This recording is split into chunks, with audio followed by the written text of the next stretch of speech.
Ini alasan kenapa saya ngefan sama Gubernur Jawa Barat Kang Deddy Mulyadi atau KDM ya. Kenapa saya sebagai orang Jawa, wong Jowo itu ngefan dengan Gubernur Deddy Mulyadi suku Sunda. Saya ngefan kepada beliau sangat-sangat hormat ya. Alasan yang pertama, beliau itu adalah sosok yang merakyat. Ya, kita lihat aktivitasnya itu tidak gengsi-gengsi gitu. Dia itu segala langkahnya itu ya seperti rakyat biasa. Dia tidak malu nyebur ke sungai, ke sawah, ke ini nggak malu, nggak gengsi. Ya, dia tidak gengsi melakukan pekerjaan-pekerjaan atau kegiatan-kegiatan yang dilakukan oleh benar-benar rakyat ya. Ya neng sawah, ke kebun, berdialog dengan orang kecil, berbagi seperti itu. Itu yang pertama. Yang kedua, beliau itu sangat mempertahankan identitas budaya Nusantara, dalam hal ini budaya Sunda. Dia mengangkat nilai budayanya dengan pakaian yang pakai ini, putih itu, baju putih. Saya sangat menghormati orang-orang dari suku manapun yang memuliakan budayanya sendiri ya. Kalau dia memuliakan budayanya sendiri, pasti biasanya juga memuliakan, menghormati budaya orang lain. Jadi saya dari suku Jawa sangat hormat dari sisi penghormatan beliau terhadap budaya Sunda. Yang ketiga, beliau itu bisa ngomong dan bisa kerja. Nah, ngomongnya jos, logikanya jos, retorikanya jos, kerjanya juga jos. Nah, ini jarang dimiliki oleh pemimpin. Mungkin hanya Soekarno ya, ngomongnya pidatonya paling top ya. Tapi beliau juga bisa bekerja.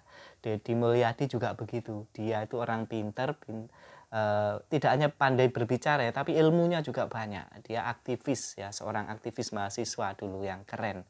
Dan ini yang saya suka. Jadi kalau ada gubernur itu yang pinter ngomong nggak bisa kerja juga ada.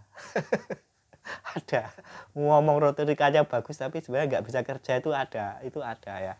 Jadi Kang Deddy Mulyadi tidak begitu.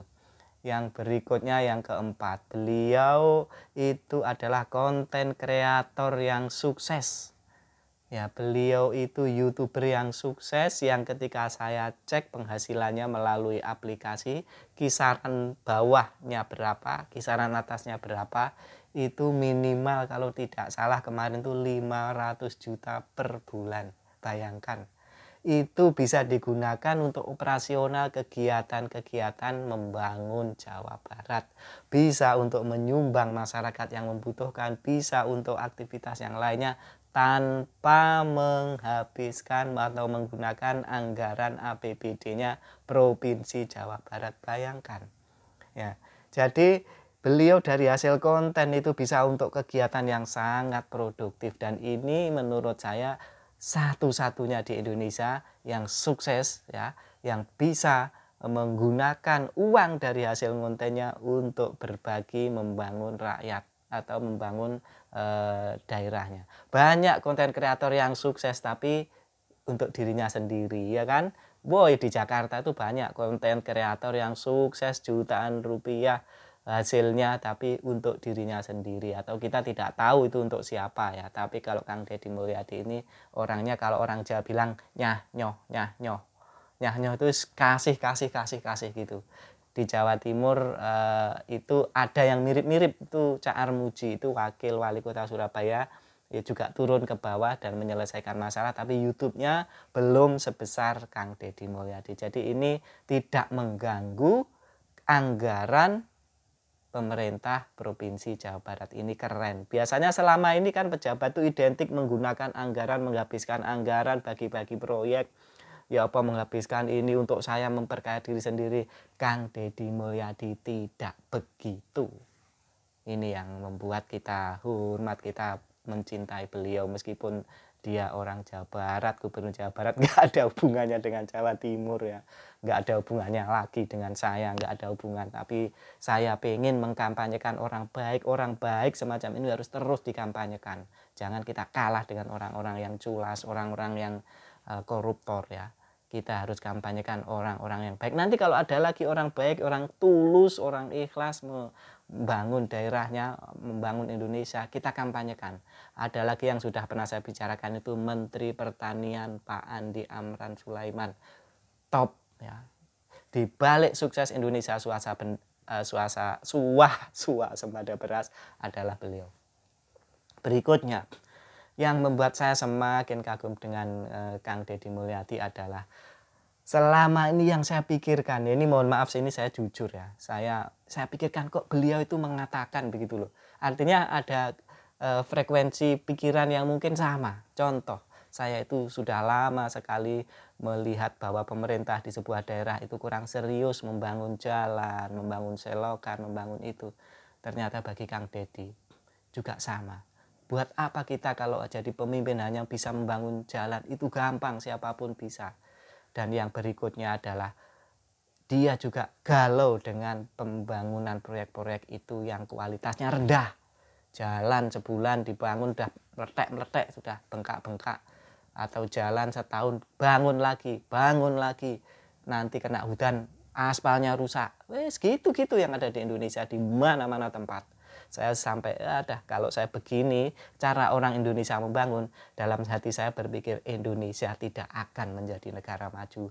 Uangnya habis untuk bangun jalan tiap tahun, bangun selokan nanti sekian, rusak lagi, proyek tender lagi, bulan tahun depan tender lagi, begitu lagi. Kita sudah hampir 100 tahun, berapa ini? Sudah hampir 90 tahun ya mungkin merdeka. Bangun jalan aja belum tuntas, nggak bisa. Jalannya rusak terus. Coba ke Malang Selatan yang pantainya indah-indah itu jalannya bosok semua. Ya, berpuluh-puluh tahun. Ya, bayangkan. Dan anggaran hanya untuk itu nanti rusak lagi, untuk itu lagi rusak lagi, enggak akan maju. Sudah saya yakin itu. Nah, kalau Indonesia pola pembangunannya kayak seperti itu, enggak akan maju uang. Kenapa uangnya habis untuk yang gitu-gitu aja, bagi-bagi proyek, rusak lagi, bagi-bagi proyek lagi. Nah, ini masyarakat juga harus sadar, harus kritis gitu ya. Harus kritis supaya pejabat-pejabat yang memegang tampuk kekuasaan nanti itu malu gitu ya kalau membangun cuma ecek-ecek gitu. Nah, bagaimana seharusnya ya mungkin dicor lah sekalian yang mahal tapi awet berpuluh-puluh tahun nggak ganti. Contohnya sudah ada. Jembatan Suramadu, jalan di Surabaya itu menuju jembatan Suramadu itu dicor.